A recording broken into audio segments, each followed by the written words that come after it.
Bekegbe believe that nobody can stop Tinubu, not even within APC, Bekegbe, because they have done their homework well. They have done what they needed to do. They have everybody on their side. What else would they need? So, it is theirs to lose then. Sure you get. It is theirs to lose. So, at the end of the day, we'll figure out how many real snails does Tinubu actually have in his bag just 24 days from now.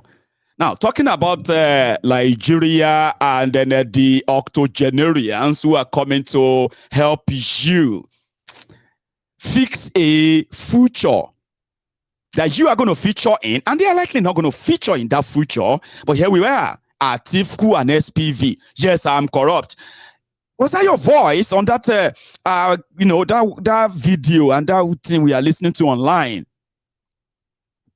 Yeah, well, I mean, is it true that you've got SPV to do secret corruption, not open corruption? Well, if you say so.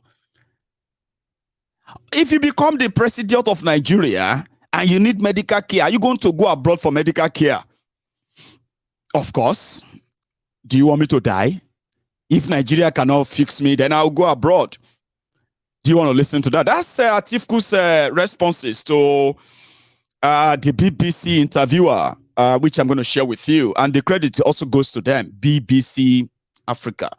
But before then, for those who are probably won't understand the level of propaganda that is still upcoming, okay? Let me share something with you. You have heard about Babariga Mobile Banking CEO of Kano, or Babariga Mobile Banking of Kano, Gandola.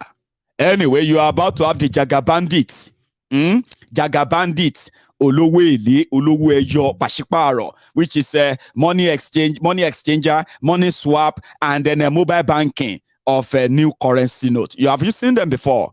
They are coming to your domot before the election to let you know that Asiwaju care for you. Asiwaju care for all of you. Listen, Asiwaju is fighting for you. If you have any old money, bring it. We'll change the money for you. Omoibila said the bullion van don't miss road again. No. Enter Colus another house. This time around, no picture, no photo. Now the agent we see for streets. As you can see, don't go.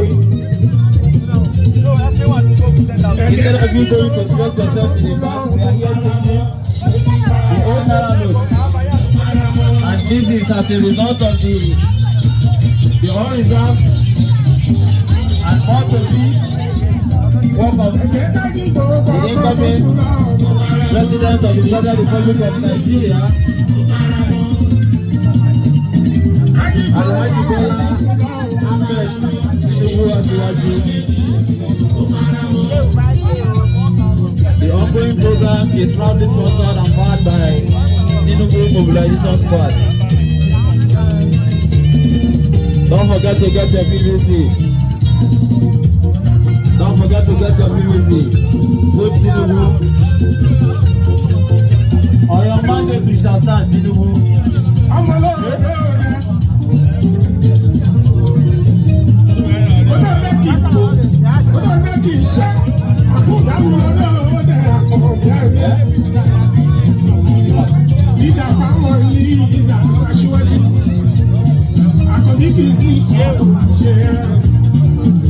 your mandate we shall stand, that's what I do.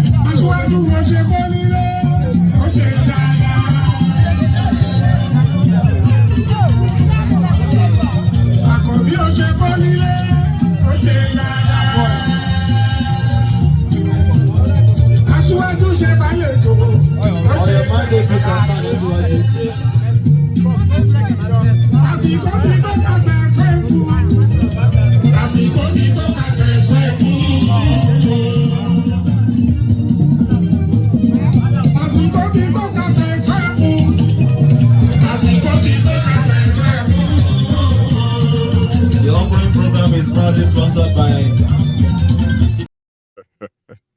How many of you know that trick, right?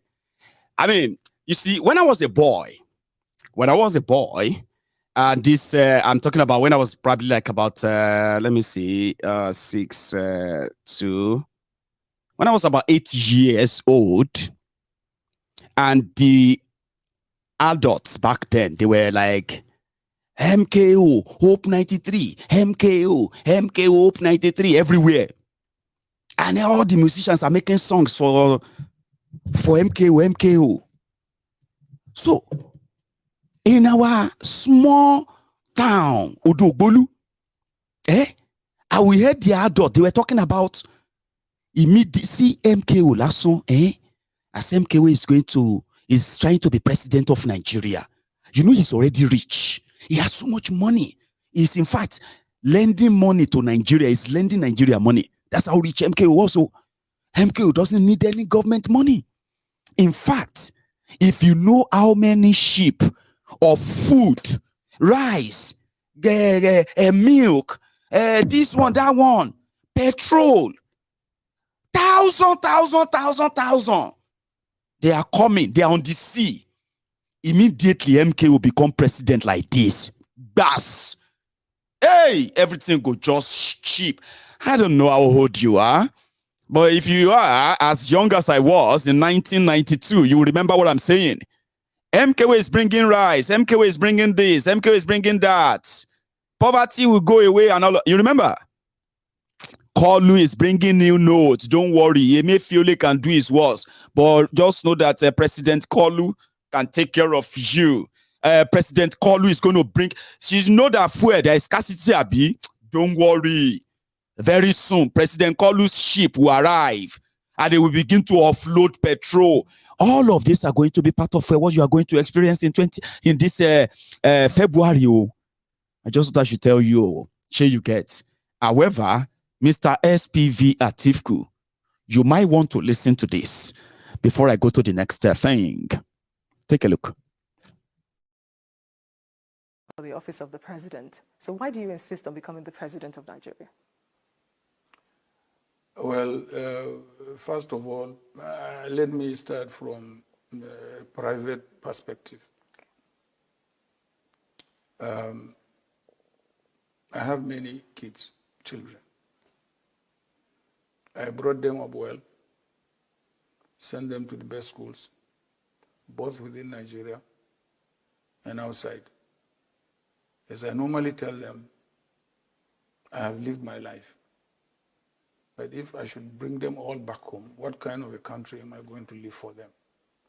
I think this thinking that I have is a thinking behind every parent in this country. What kind of a country am I going to live for my kids? Is it a better country than I found it or not? This is one of the reasons behind my perseverance, to run for the office of this country, not only for my kids, but for the future generation of this country, everybody's kids. So what happens if you lose? That's my fate. I take it in very good faith. Okay, so I'm not the first loser. Neither am I going to be the last. Prior to that 2015 election, you were calling for power rotation. 8 years down the line, President Muhammadu Buhari is another now, is going to leave office, but yet you're standing as the candidate of your own party. Do you think it's fair? I think you are looking at it at a very, very narrow perspective. Okay. We have two political parties, PDP and APC. Labour Party is there as well. Okay, say Labour Party. I mean, because they haven't contested presidential elections before, and neither did they have any, political structure. And during the reign of PDP, when PDP was in power, out of the, how many years? 16 years? 14 years of those years, power resided in the South. So they have a different history. Compared with APC, which is just an alliance formed about 8 years ago. And they, gave power to the North. So there are two different perspectives.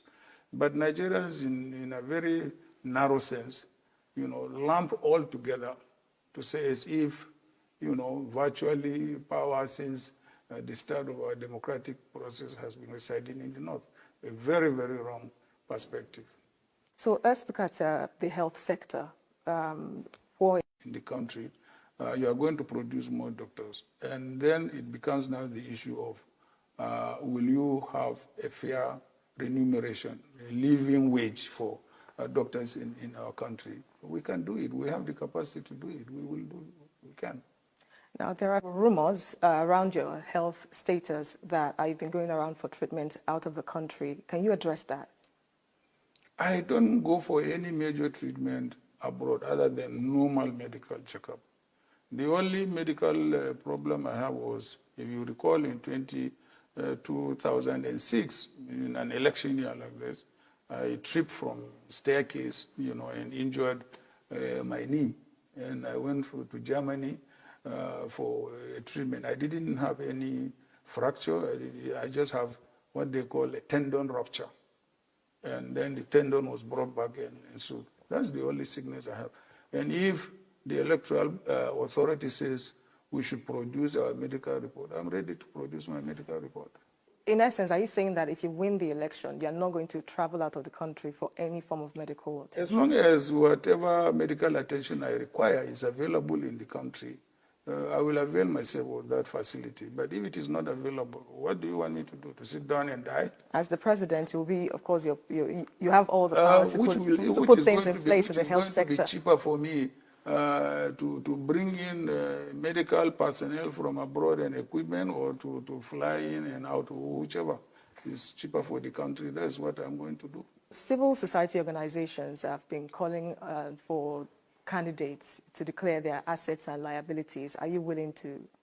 I have always done that. I have always done that. The only thing is that, the law doesn't provide that we should make it public. If the law says we should make it public, I will make it public. For the sake of transparency, and because you're always clamor for change, don't you want to be the change you're preaching? I don't mind. I can produce it. I mean, it is there. They have been there. I will produce them. So will you produce it this time around? Is this something we can hold you to? Why not?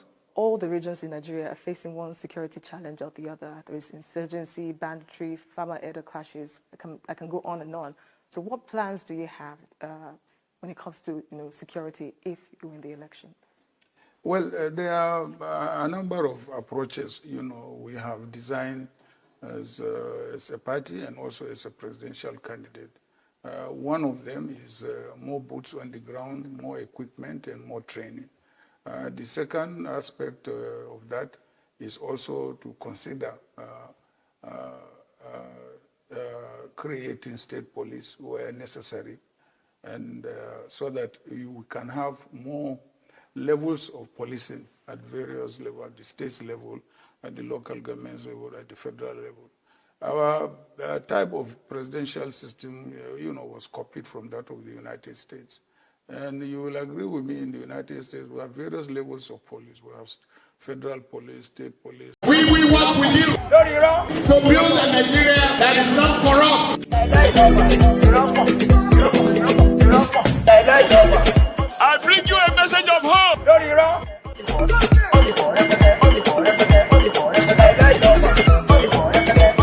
We are going to spend a lot of resources on education. We will work with you.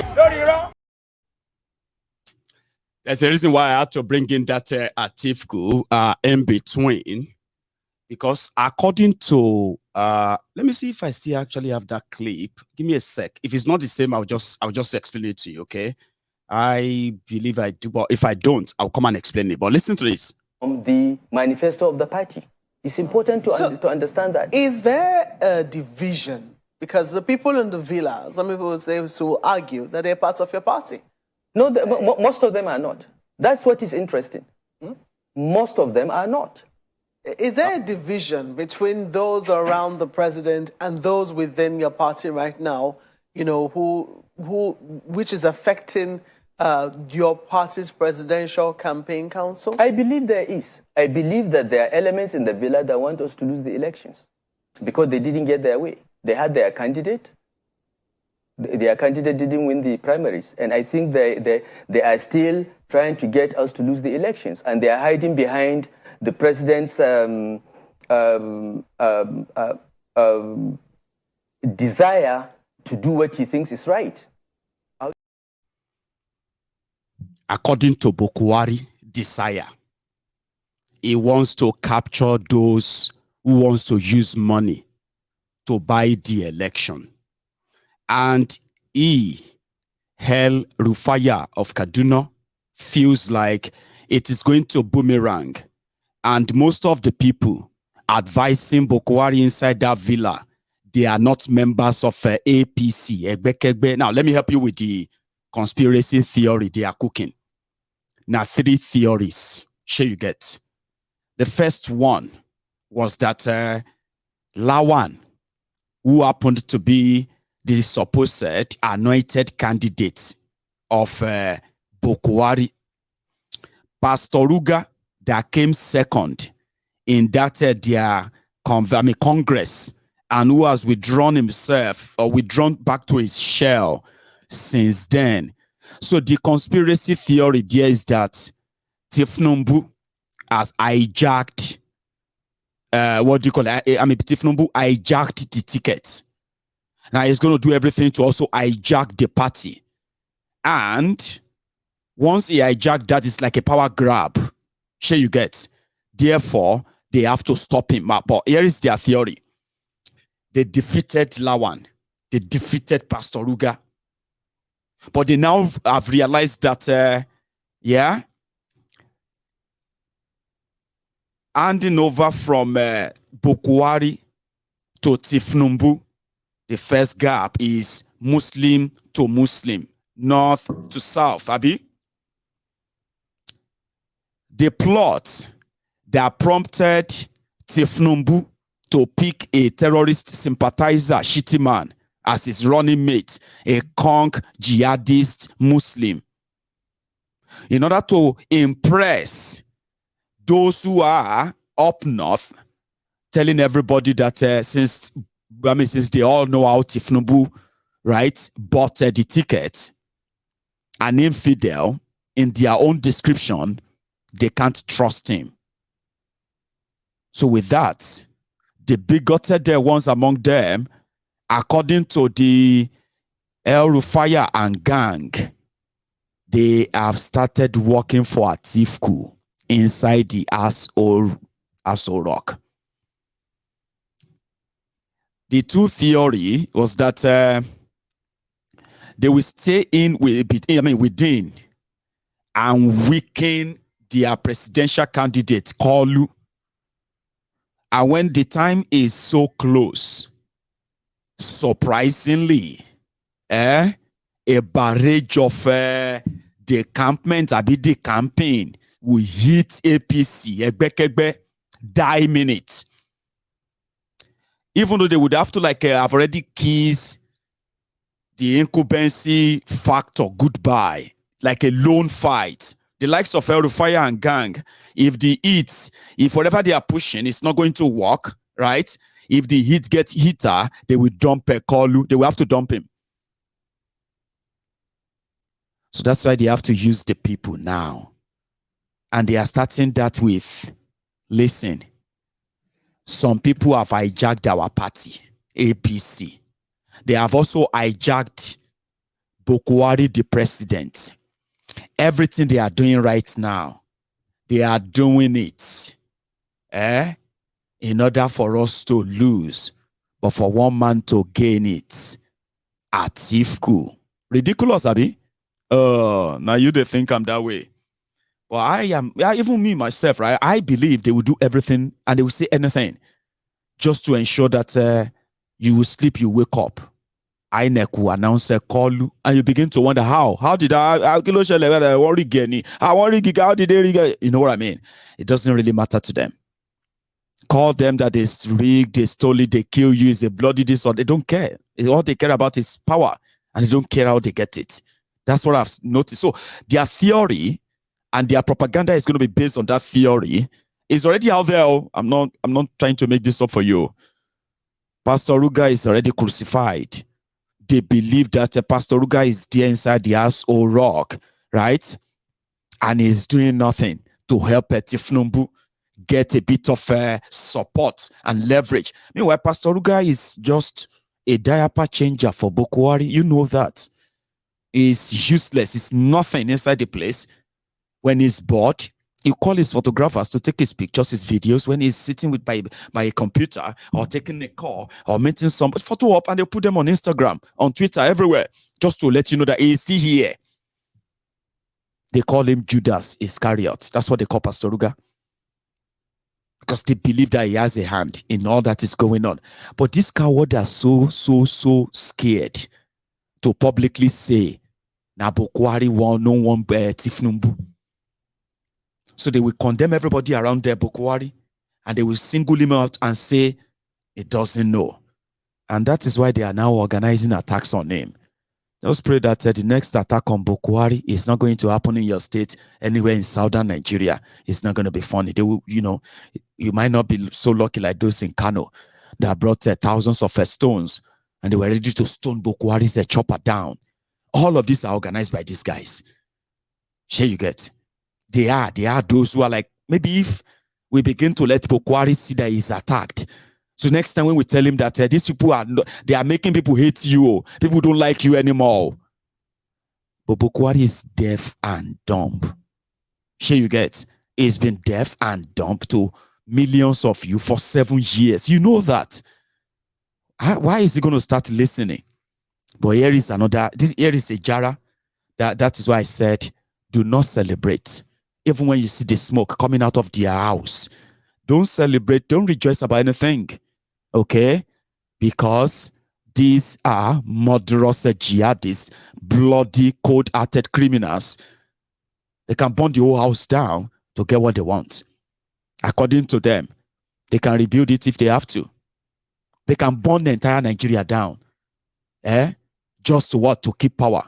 Why do you think terrorism is in Nigeria today? And why do you think it's never going to leave Nigeria? They brought them.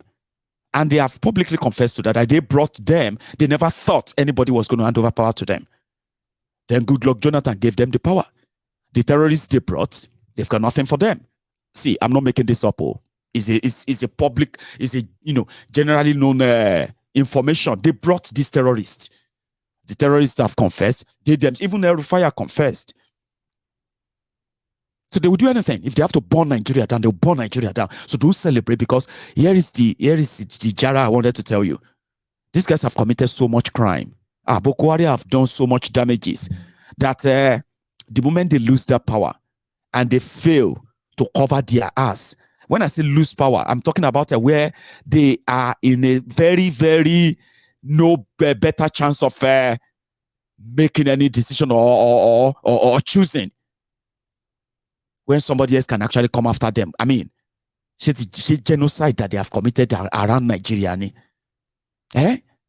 Or the systemic ethnic cleansing that they have committed around Nigeria. The state sanctioned. And the terrorist pardoning program. That Nigerians are being killed, kidnapped, but government is pardoning the killers, rehabilitating the terrorists. By the time you start opening the books, you realize that even if Bokwari is dead, then they will exhume his bones and pack it inside the Ghana must go back and take it to wherever tribunal they set up, called the Truth and Reconciliatory Tribunal. But first, the truth, what they have done.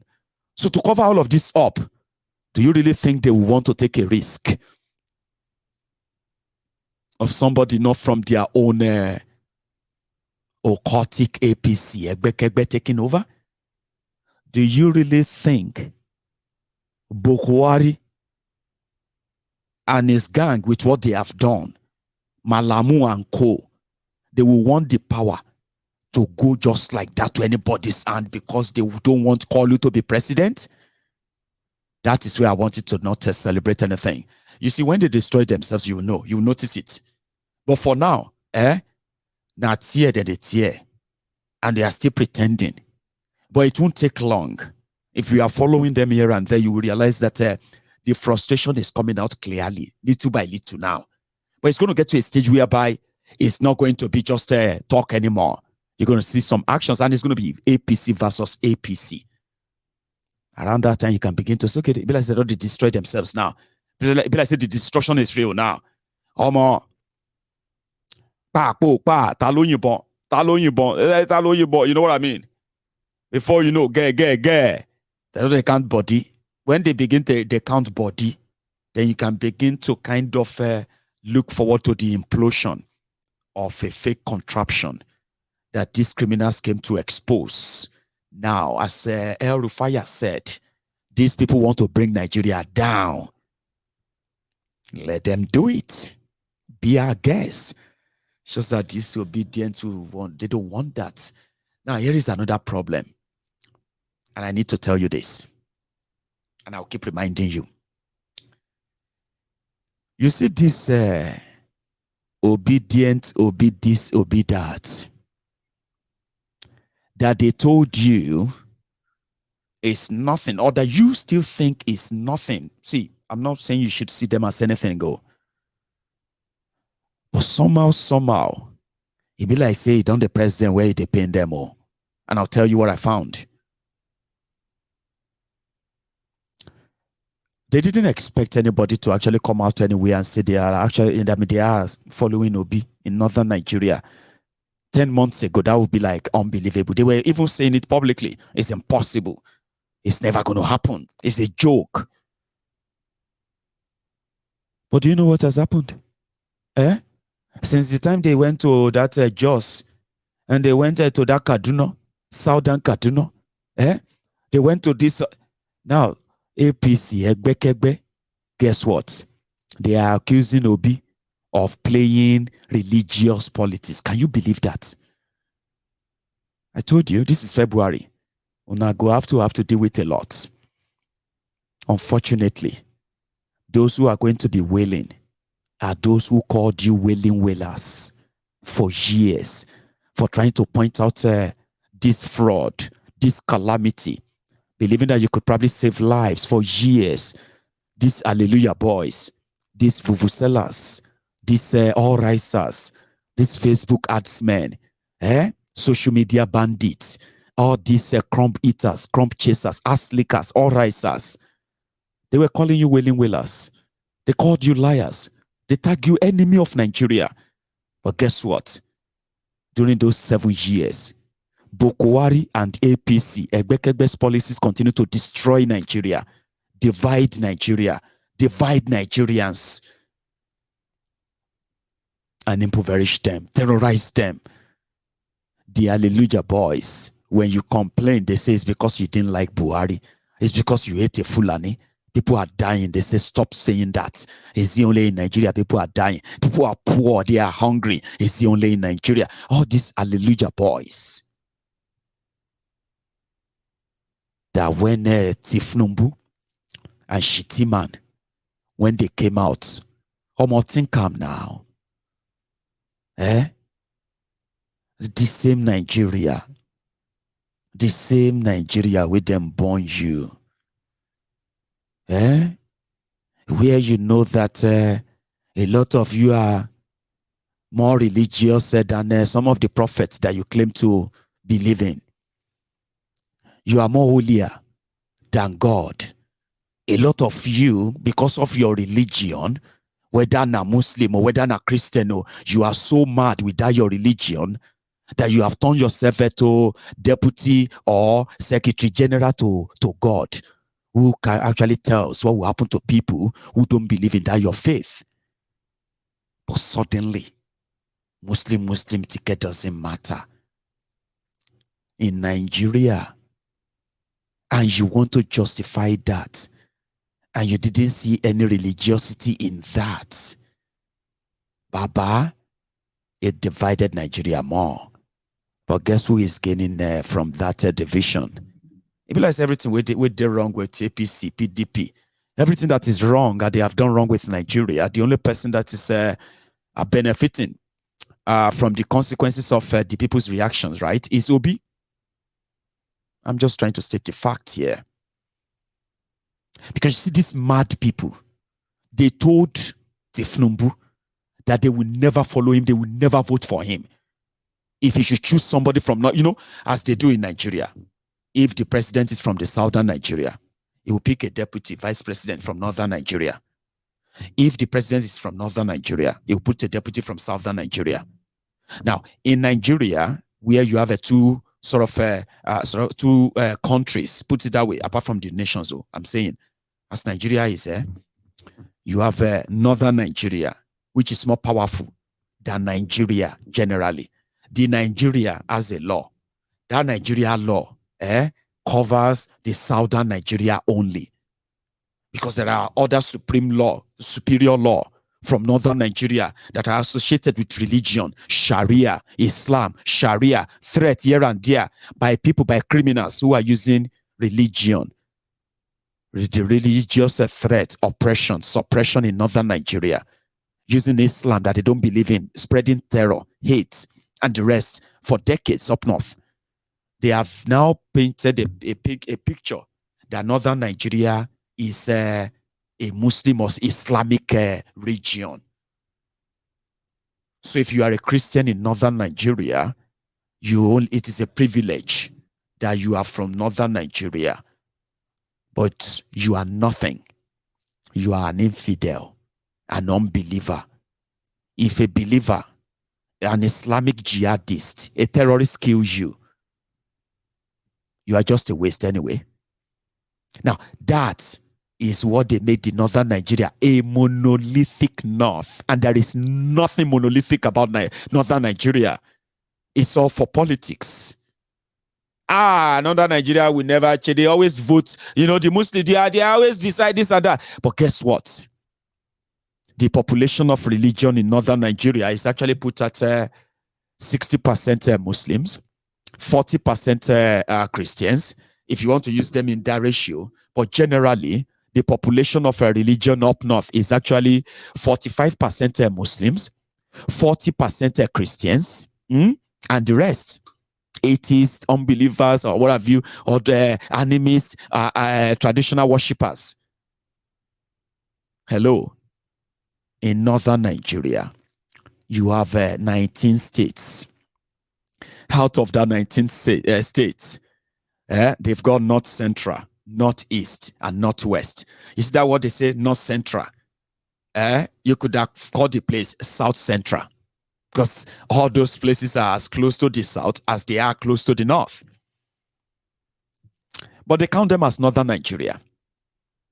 But in those places are Christians.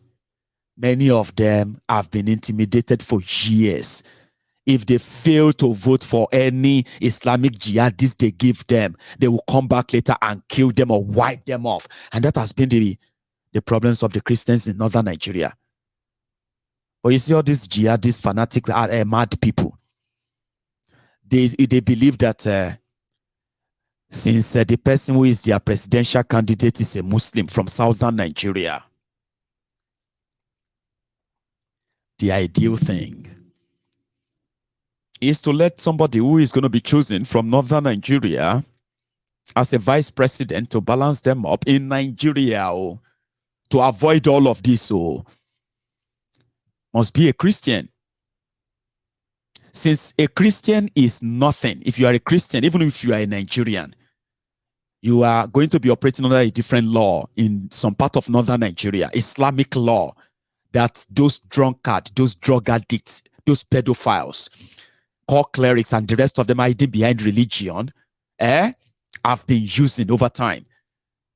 If you want to come to northern Nigeria, we are Muslim North. I've been sharing to the point that as a Nigerian, and you are a businessman, the rest of Nigeria believe that don't go to northern Nigeria and sell alcohol. You are not in Afghanistan, or you are in Nigeria, but different laws for that part. Sure you get. So if you are a Christian in northern Nigeria, Christians in Sokoto, Christians in Kebbi, Christians in Jigawa, Christians in Adamawa, Christians in Kerbi, in all those places, you are nothing, according to these mad people. That is the picture they are painting. But you know something? These Muslim tickets and the Fulani terrorism, as well as Boko Haram terrorism, as well as the state cover that this APC have done. Now, all those places are now rising up. Christians or Muslims or everybody from those areas. Guess who are now screaming? Peter Obi is playing a religious card. Muslim ticket. They told Tinubu point blank. We know they call you Alaji. we know you are a Muslim, but we don't believe that you are a true Muslim. We are sorry. And an infidel will never lead us. But if you want us to believe you and take you serious, then you must pick a believer. If you pick any Christian from this north, forget it. So Tinubu chose his deputy, his vice president, because of religion. And people are now reacting. People who have seen what religion, what APC, Egbekegbe have done with religion. The shitty man that is demolishing, that shitty man, he was demolishing more churches in Borono when he was their governor. He was demolishing churches, demolishing everything everywhere. Like, because it's anti-Islam. Why would churches be spreading?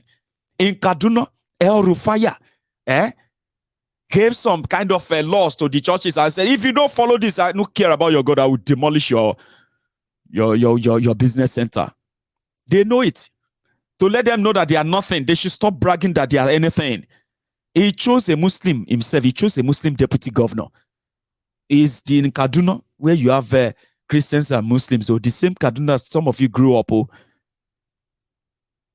is now Islamic state of Kaduna, or the Kaduna, the Islamic state of Kaduna of El Rufai. Southern Kaduna can be burned down every now and then for religion. Now the same mad people are now complaining that you know what, this guy was going to areas. When you see them, all this APC, people destroying people, most of the time, when they do all these charade campaigns, right? They do them at the state capitals. They bring everybody closer. But, I mean, this guy, Obi, penetrating through the north, right? Whenever he gets to anywhere, he will go to those Christian-dominated areas, go to the Muslim-dominated areas, instead of bringing all of them to the state capital. When he's done with them, then he goes to the state capital as well. But guess what? As much as you might say, it's just this or that, fine. But that's not what these guys are feeling. They are now accusing him of playing a religious card. He wants to divide northern Nigeria. How did he get such influence? So Obi get influence to divide the northern Nigeria. Somebody will be saying they're supposed to laugh at. Tabi? Nobody will even want to. You know what I mean? But what happened is this. A lot is going on. And I'll continue to remind you. Either now you, obedient, go start the revolution. Or now these overconfident criminals and their supporters, now them go start riot first. Because we don't know how it's going to go. There is going to be something to be shocked about. And I can tell you this because of the reactions of those who once said, I forget that, Jari. Who is this or that? See, remember I told you, I am just your referee. I am somebody who is never really, I don't believe I can be surprised, even though I love to be surprised. One of the surprises I'm still waiting for after the deadline of with the weekend yesterday is for him to come out boldly and announce that he is supporting Tinubu or he is going to be supporting Obi. This can be kind of too shocking stuff that can happen, because I have seen that a while, that he is also a coward, a lousy mouth, that once they see that what the public is not really reacting to what they are dancing or beating, the drum they are beating, they can easily cower and keep short. So you, the obedience, I am not one of those that will believe that you are not pressing their neck. I told you, you are. And I'm always here to share that with everyone, because Adamu Garbage, you know that one that asked you to donate money, that he wanted to buy APC, Egbekegbe presidential form last year, and you donated over 86 million naira. You remember people donated? People donated. No, not in APC, Egbekegbe. What the guy did was that, people donated, and then the guy left APC, Egbekegbe, and he started attacking APC, Egbekegbe. The youth there, this and that same Madam Mumu. That quota system, twat, He's been crying all day yesterday, all day today. I'm surprised.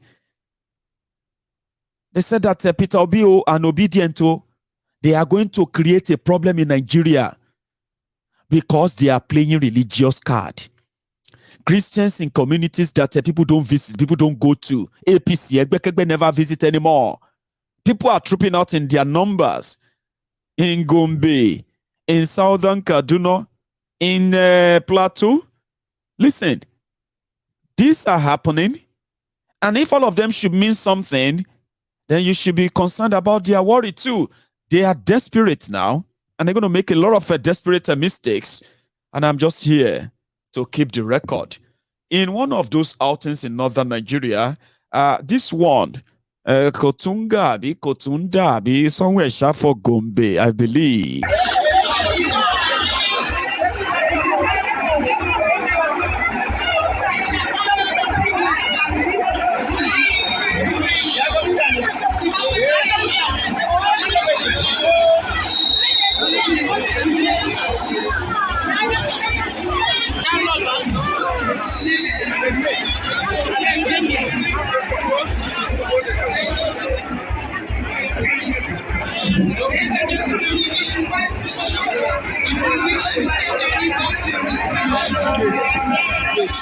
Is he able to get all these people? How did they even know him?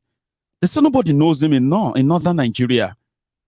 Like, who told them? How did they get all these guys? They said they don't give them money. They know they give shishi. They know they give shishi. Baba, okay. Here is another one.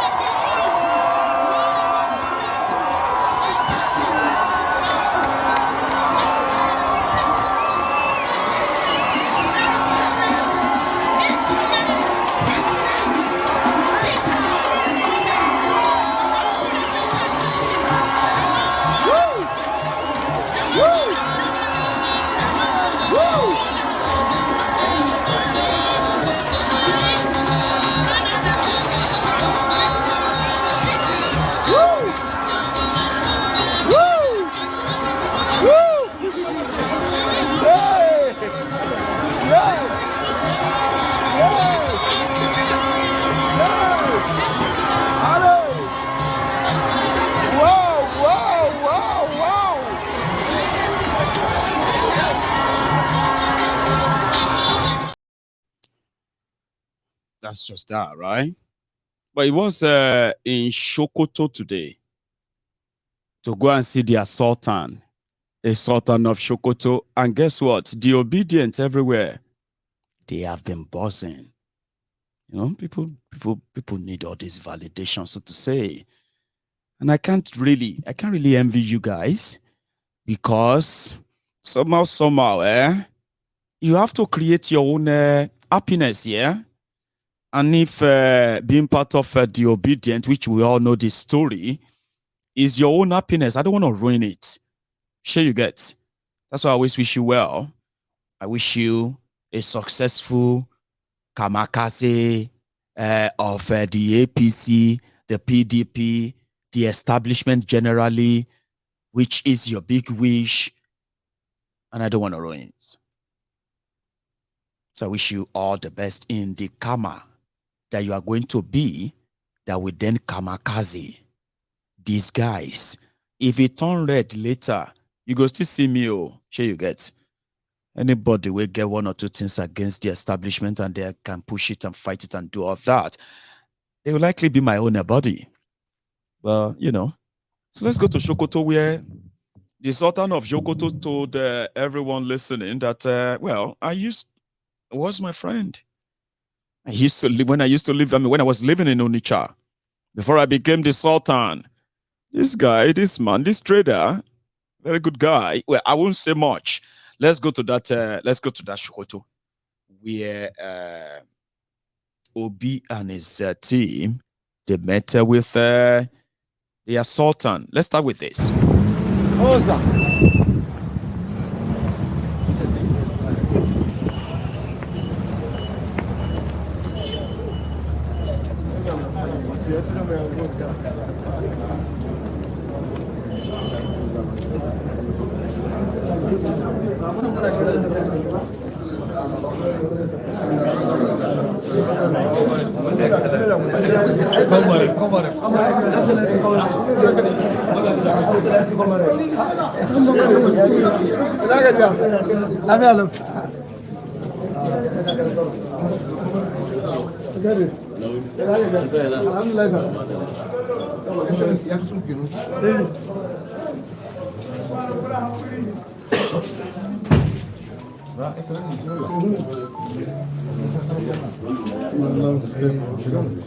Hello?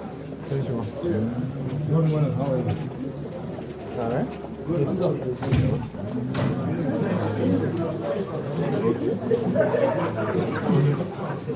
Enter now.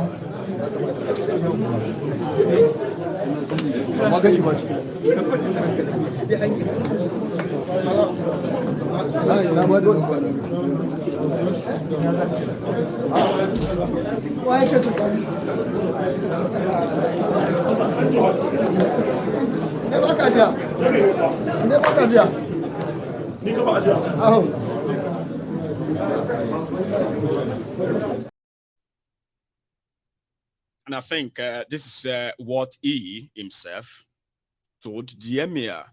You might need to listen to this for like a few minutes, okay? It's courtesy, right? I know that you prefer to listen to Kolu that makes you laugh. Some of you will say that it's boring to listen to Kolu. Some will say, no, leave him. He's cracking me up. But it's a courtesy, just like the way we offered there at Tifku. And then you, right, can be their judge. Let's go back there into that same palace. What did he tell them? What did he tell the Sultan and the Sultanate and the Emirates? I mean,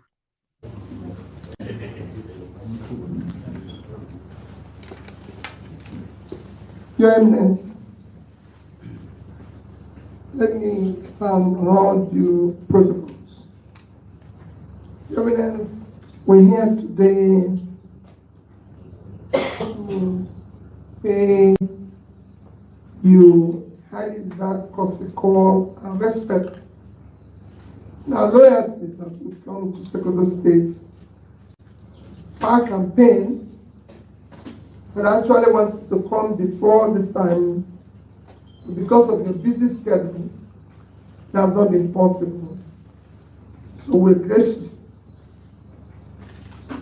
appreciative that today, despite your busy schedule, you were able to accommodate us.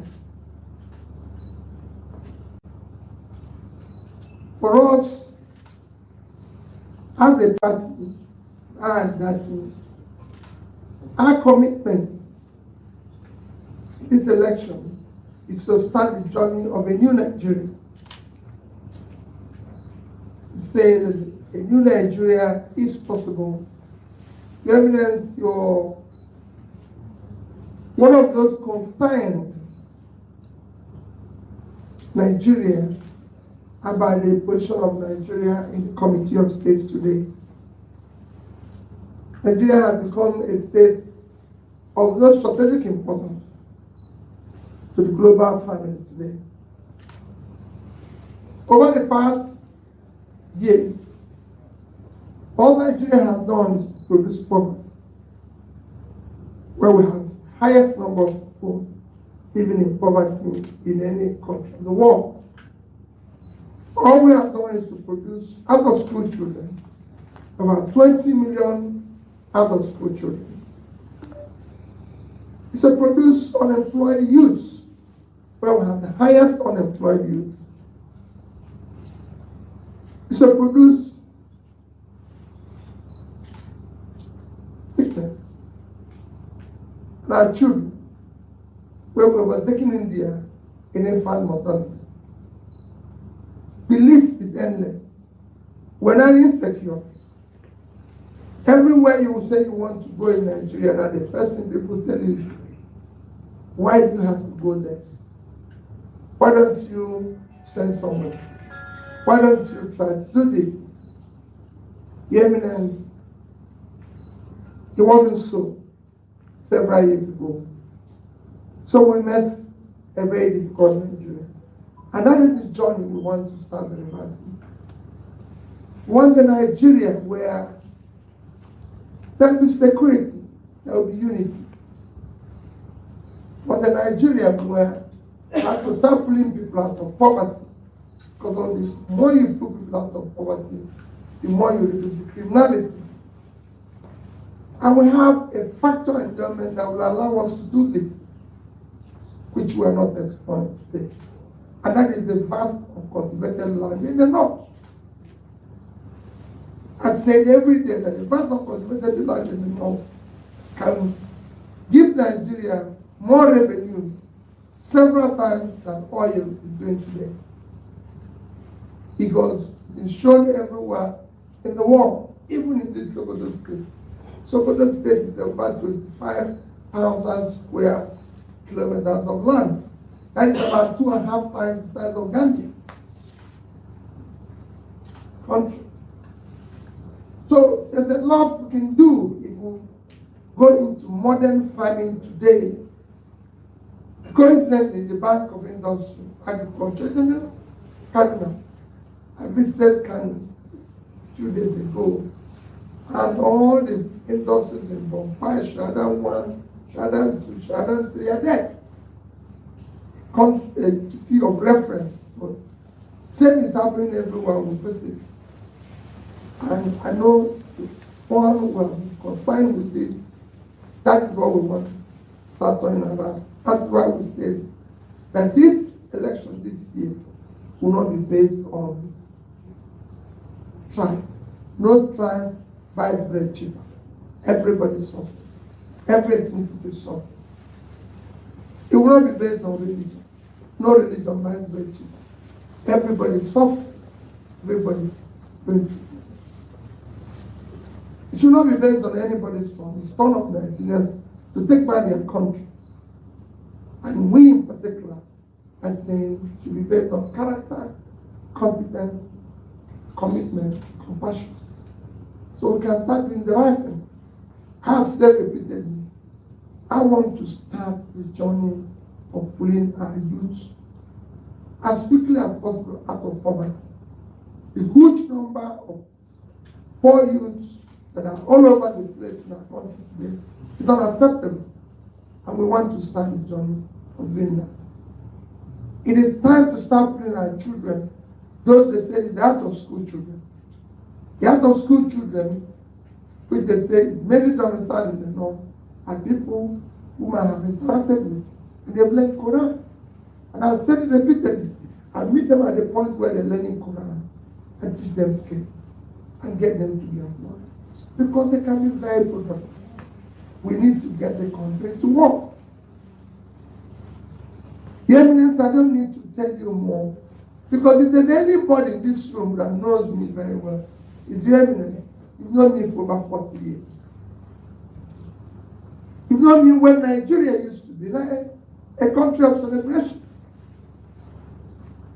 As a first year student in the University of Nigeria in Sudan, I met you for the left now. Now we used to come to your house, we will stay there, cook, eat, and everything. Everybody was one family. Today, Your Eminence. We lived in Nigeria when somebody from Kano was mayor of Benin. Today, Your Eminence, I do not think the type of interaction we had with you 40 years ago is possible. Because Nigeria is not united. We want to unite Nigeria. We want a Nigeria where nobody will ever say, I'm from the north, east, or west. As an MA, in Pakistan, I used to travel. Well, we used to be in flights every day. Emirates in several years in the 90s. You're going back to Pakistan. I know. Anyway, I promised to take you to the scene as well, okay? In Sokoto. Before you arrived at that Sokoto, right? It was like in some communities in that same Sokoto state, some part of, then before arriving at the main one, I'll just share that with you because the last hour of this conversation, I'm going to open the line and we are also going to give you the update on our back to school program or project. Myself and Princess, who is going to go out soon to get this done. So tonight, we'll give you the update, the account update, as well as we're going to do in the next few days. So let's go back to Sokoto. and then how Obi and his obedience welcomed themselves today. Take a look.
Immediately.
Share me.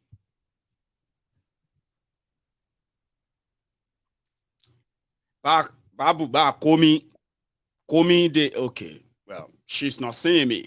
I was gonna bring a princess straight away. She was there in the background, right?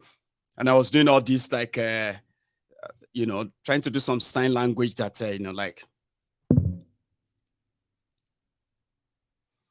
But she didn't get that, or I was completely wrong. Yeah, that was from Shokoto. So thank you very much, everyone who responded to that my screen message. Okay, if you're watching me on YouTube, like the broadcast. Okay, if you have done it, don't worry, don't do it twice. If you do it twice, you are going to be unliking what you have already dropped. Okay, is your offering. We are nearly 2,000 again on YouTube.